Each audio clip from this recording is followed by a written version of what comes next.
Hello friends, एक बार फिर से आप सभी का बहुत बहुत स्वागत है आपके अपने इस यूट्यूब चैनल रोजगार सपोर्ट में। जैसे कि फ्रेंड्स आप देख पा रहे हैं, आज के इस वीडियो में आंगनवाड़ी टीचर वैकेंसी निकल के आ रही है 2024 के लिए। करीब 10,684 पद हैं जिन पर आप सभी की भर्तियां होनी है, वो भी बिना परीक्षा होंगी। और वेतन आप सभी का 10,313 रखा गया है। आयु सीमा की बात करें तो 18 से 40 वर्ष है। तो इसमें किस तरीके से आप रजिस्ट्रेशन कर सकेंगे और आंगनवाड़ी टीचर वैकेंसी, योग्यता, पात्रता, आवेदन और दस्तावेजों के विषय में बात करेंगे। साथ ही हम आप सभी को लाइव प्रूफ के साथ दिखाएंगे शासनादेश जो जिसमें कि यह वैकेंसी निकल के आ रही है। तो वीडियो शुरू करने से पहले आपसे एक छोटी सी रिक्वेस्ट, अगर हमारे द्वारा दी गई जानकारी आपको पसंद आती है, वीडियो अच्छा लगता है तो वीडियो को एक लाइक और चैनल को सब्सक्राइब कर लीजिएगा, ताकि इस तरीके की तमाम सारी जानकारी तो आपके लिए लाभप्रद होती है वो सबसे पहले आप तक पहुंच सके। अगर आप आंगनवाड़ी में प्राथमिकता शिक्षक के पद पर नौकरी पाना चाहते हैं तो आपके लिए यह अच्छी खबर है।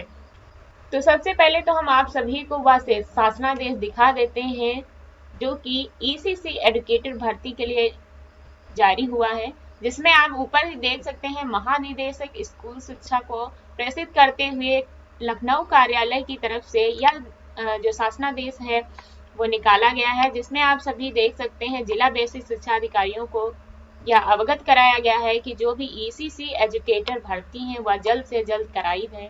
बताया गया कि जो भी 10,684 विद्यालयों यानी कि पीएम श्री विद्यालयों को सम्मिलित करते हुए संचालित को लोकेटेड आंगनवाड़ी केंद्रों में मानव संसाधन ईसीसी एजुकेटर उपलब्ध कराए जाने हेतु विस्तृत दिशा निर्देश निर्गत कराए गए हैं। उक्त के क्रम में प्रदेश के समस्त 75 जनपदों में 10,684 विद्यालयों के परिषद में अवस्थित आंगनबाड़ी केंद्रों जनपदवार सूची संलग्न हेतु प्रति केंद्र एक ईसीसी एजुकेटर संविदा पर आउटसोर्सिंग के माध्यम से मानदेय 10,313 प्रति माह के आधार पर 1 वर्ष हेतु रखा जाना है। उक्त का चयन हेतु निर्वहन अर्हताएं निर्धारित हैं। तो यहाँ पे बताया गया कि 10,684 पदों के लिए यहाँ जो ईसीसी एजुकेटर भर्ती है वह कराई जानी है। साथ ही 75 जिलों में इसकी भर्तियां होनी है। तो आप किसी भी जिले से आते हो, आप यहाँ पे अपना आवेदन कर सकेंगे। और एक ग्राम पंचायत में एक ही ईसीसी एजुकेटर रखा जाना है, वो भी संविदा पे। वेतन आप सभी का 10,313 बताया गया है। तो हर वर्ष आप सभी ईसीसी एजुकेटर बदलते रहेंगे। और यहाँ पे चयन प्रक्रिया की बात करें तो आपकी जो चयन प्रक्रिया है, तो अगर आप ये अर्हताएं रखते होंगे तभी आप इसमें आवेदन कर सकेंगे। यूजीसी से मान्यता प्राप्त विश्वविद्यालय से स्नातक परीक्षा गृह विज्ञान से आप पास हो तभी इसके लिए आवेदन कर सकेंगे। और साथ ही 50% अंकों के साथ उत्तीर्ण हो। यानी कि अगर आप स्नातक में गृह विज्ञान के छात्र रहे हैं तभी आप इसके लिए आवेदन कर सकेंगे।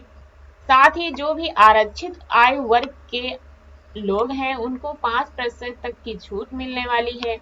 या फिर बताया गया कि जो भी नर्सरी के अध्यापक हैं वे कम से कम 2 वर्ष की अवधि का डिप्लोमा अथवा समकक्ष योग्यता जो कि राष्ट्रीय अध्यापक शिक्षा परिषद से मान्य हो, और आवेदनकर्ता की अधिकतम आयु 1 जुलाई 2024 को 40 से अधिक न हो तभी आप इसके लिए आवेदन कर सकेंगे।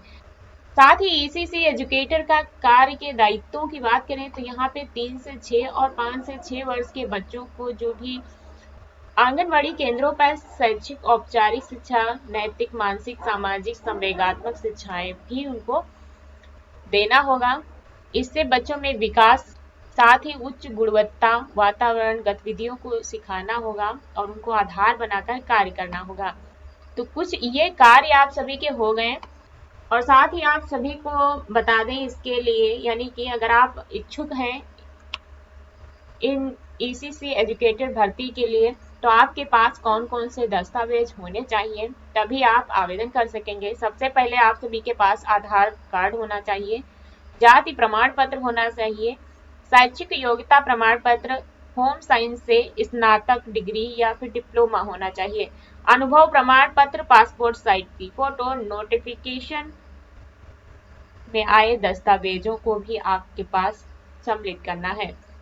तो अगर आपके पास ये सारे दस्तावेज हैं तो अब आपको मालूम होना चाहिए कि इसके आवेदन कैसे होंगे। तो फिलहाल तो आपके पास इन भर्तियों के लिए आवेदन करने का जो तरीका है वो ऑफलाइन है।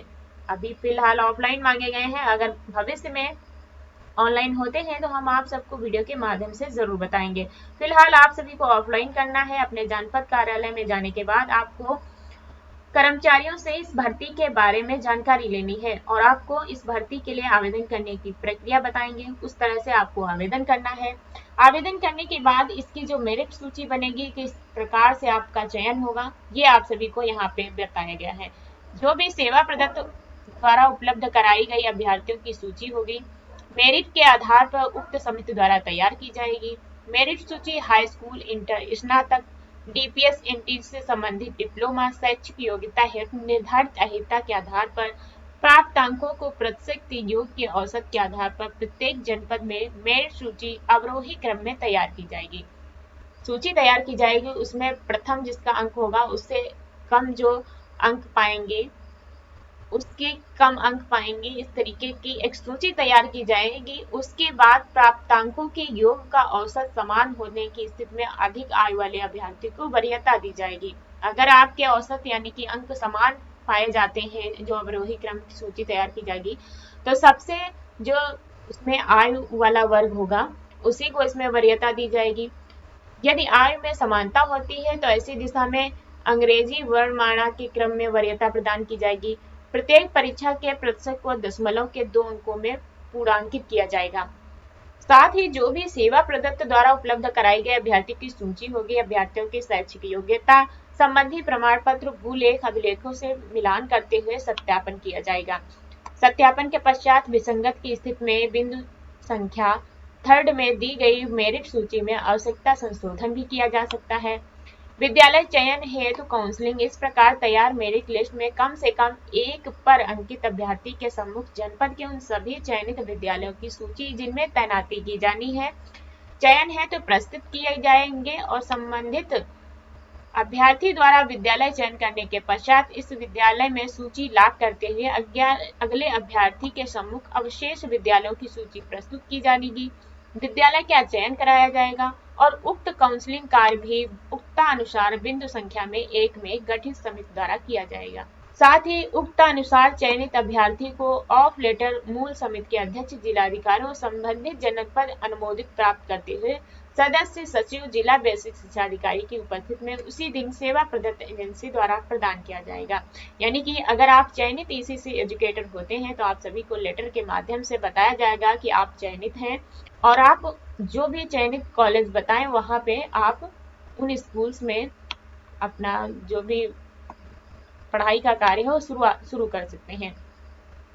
तो इस तरीके की तमाम सारी जानकारियां यहाँ पे दी गई हैं, उनको आप पढ़ सकते हैं ताकि आप विधिवत तरीके से पढ़ करके आप इन भर्तियों के लिए आवेदन कर सकें। और अगर आपको यह जानकारी, तो आई होप कि आप सभी को यह जानकारी पसंद आई होगी। वीडियो अच्छा लगा है तो लाइक, चैनल को सब्सक्राइब। मिलते हैं किसी ऐसी ही जानकारी के साथ, तब तक के लिए बाय बाय, जय हिंद।